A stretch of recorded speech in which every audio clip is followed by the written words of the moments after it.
explicar un tema respecto al estudio bíblico bibliográfico que se enfoca en las vidas de las personalidades de la Biblia, con el objetivo de aprender de sus experiencias. Los pasos son los siguientes, ¿no? De realizar este estudio, ¿no? El primero es escoger un personaje. El segundo es recopilar los versículos bíblicos que hablan del personaje. El tercero es examinar los pasajes bíblicos para obtener información.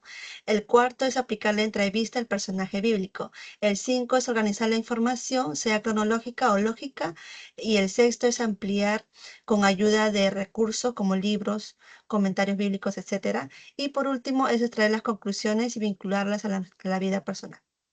En este caso hemos elegido el personaje Jesús de Nazaret y tenemos las siguientes fuentes bíblicas, ¿no? En Mateo 1, del 18 al 23, San Lucas 2, del 40, 52, San Lucas 4, 16, 22, 40, San Juan capítulo 1, versículo 11, 14, 29, 41 y 49, San Mateo capítulo 4, versículo 1, 11, 17, San Mateo capítulo 28, del versículo 5 al 6, y Hechos capítulo 1, versículo 9.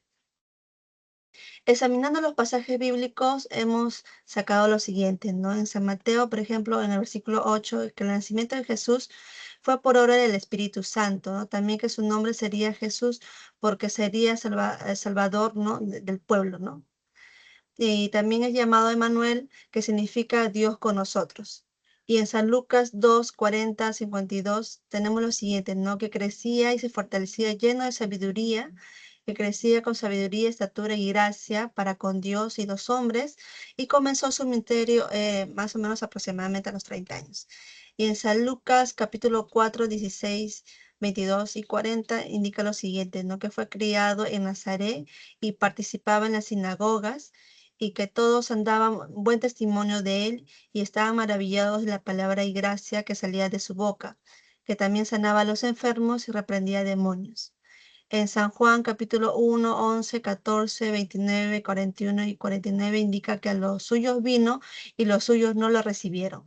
Explica que el Verbo se hizo carne y habitó entre nosotros, revelando la gloria como el Hijo único del Padre, que es el Cordero de Dios que quita todo pecado del mundo, ¿no? Y que es el Mesías y también que es hijo, ay, disculpe, que es hijo de Dios, ¿no? En Mateo capítulo 4, versículo 1, 11 y 17 indica que fue llevado al desierto para ser tentado, que llenó 40 días y 40 noches y que venció las tentaciones usando la palabra de Dios y que Jesús a predicar incentivaba el arrepentimiento. En Mateo capítulo 28, versículos 5 al 6 indica que resucitó y que no está muerto, confirma su victoria sobre la muerte.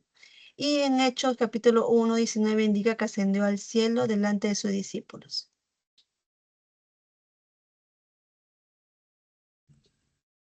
Amén. Bueno, tenemos el punto 4 donde dice aplicar la entrevista al personaje. Tenemos las preguntas, vamos a ir respondiendo. Dice, ¿dónde y cuándo nació? Nació en Belén de Judea aproximadamente entre el año 4 y año 6 antes de Cristo, en tiempos del Imperio Romano, durante el gobierno de César Augusto. ¿Cómo fue su nacimiento? Su nacimiento fue milagroso, concebido por obra del Espíritu Santo en el vientre de la Virgen María.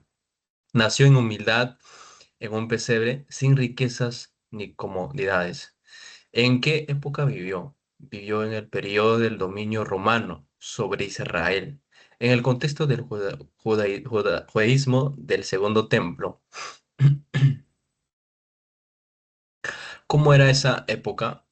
Era una época de apresión política por parte de Roma y de gran expectativa espiritual, ya que el pueblo esperaba al Mesías prometido. También había mucha religiosidad externa, pero poca sinceridad en muchos líderes.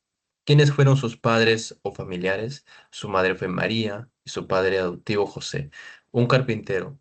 Tus hermanos como Jacobo, José, Simón y Judas. ¿Qué tipo de personas eran? María fue una mujer obediente y temerosa de Dios.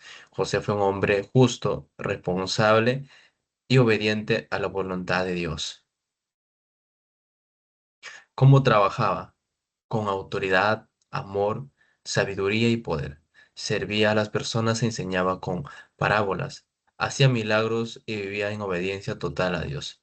¿Quiénes eran las personas que lo rodeaban? Sus discípulos, como Pedro, Juan y muchos discípulos más. Multitud de fariseos y líderes religiosos, pecadores, enfermos y necesitados. ¿Cómo influyeron en su vida? Sus discípulos lo siguieron y aprendieron de él. Las multitudes lo buscaban por enseñanza y milagros.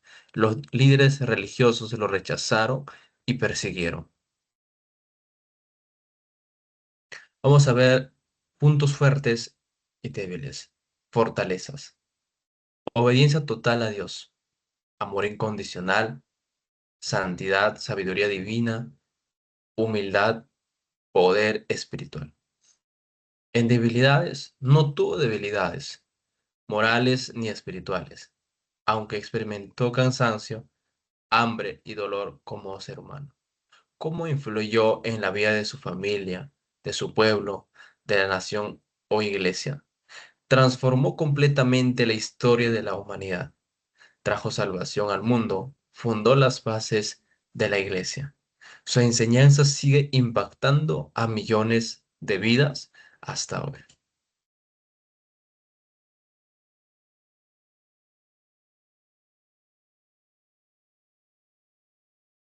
Amén. En el siguiente punto tenemos que vamos a organizar la información sea cronológica o lógica, y para ello nos vamos a basar en el pasaje de Lucas 3:23, donde Jesús comenzó su ministerio a la edad aproximada de 30 años.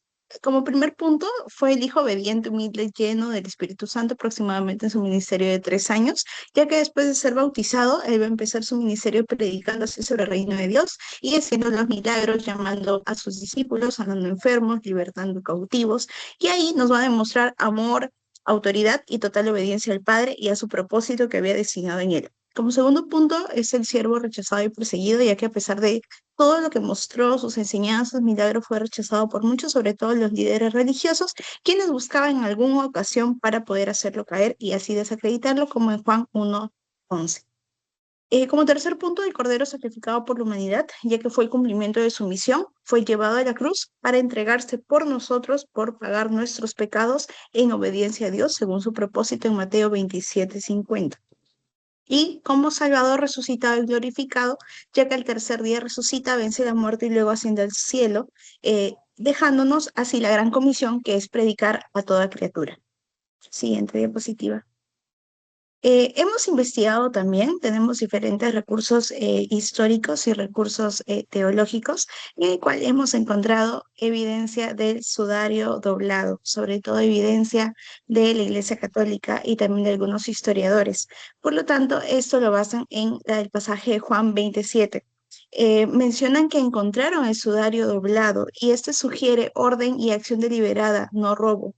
Entonces, este lo traducen para algunos simbólicamente que la obra de Jesús no ha terminado, sino que es un proceso el cual va a continuar con su regreso en su segunda venida, ¿no? Cabe resaltar que esta interpretación es devocional, pero aún no encuentran una evidencia sólida para poder fijar que es un conocimiento objetivo. Siguiente. En conclusión, nuestro Señor Jesucristo fue un hombre que mostró mucha humildad, sobre todo el amor, ¿no? Y la obediencia a cumplir su propósito, para el cual Él vino. Y dominio propio, mucha valentía y sobre todo su misericordia que fue desde principio a fin. En aplicación personal podemos ver como primer punto, debo reconocer que Jesús es el Salvador y aceptar su obra en mi vida. No solamente reconocer, sino aceptar a Él en mi corazón, ¿no? Para que pueda haber un cambio. Debo buscar crecer espiritualmente en mi carácter, así como Jesús crecía en sabiduría y gracia, ¿no? Nosotros debemos preocuparnos a que crezcamos espiritualmente, también ayudar a otros a crecer. Debo valorar la enseñanza de Jesús y poner en práctica su palabra. También valorar su enseñanza y también a enseñar a otros, los que también necesitan recibir esa enseñanza de la palabra de Dios. Debo decidir recibir a Jesús en mi vida y no rechazarlo, quizás como algún tiempo lo hicimos, como mucha gente no acepta, ¿no?, a Jesús, a pesar que Él murió en la cruz para salvarnos y aún muchos se niegan en aceptar a Él. Debo resistir la tentación, como Él lo resistió para poder permanecer firmes en su palabra. Debo confiar en la victoria de Cristo sobre la muerte y vivir con esperanza, ¿no? Si Él tuvo la victoria, nosotros también podemos tener victoria y sobre todo tenemos esperanza que Él va a volver pronto por nosotros.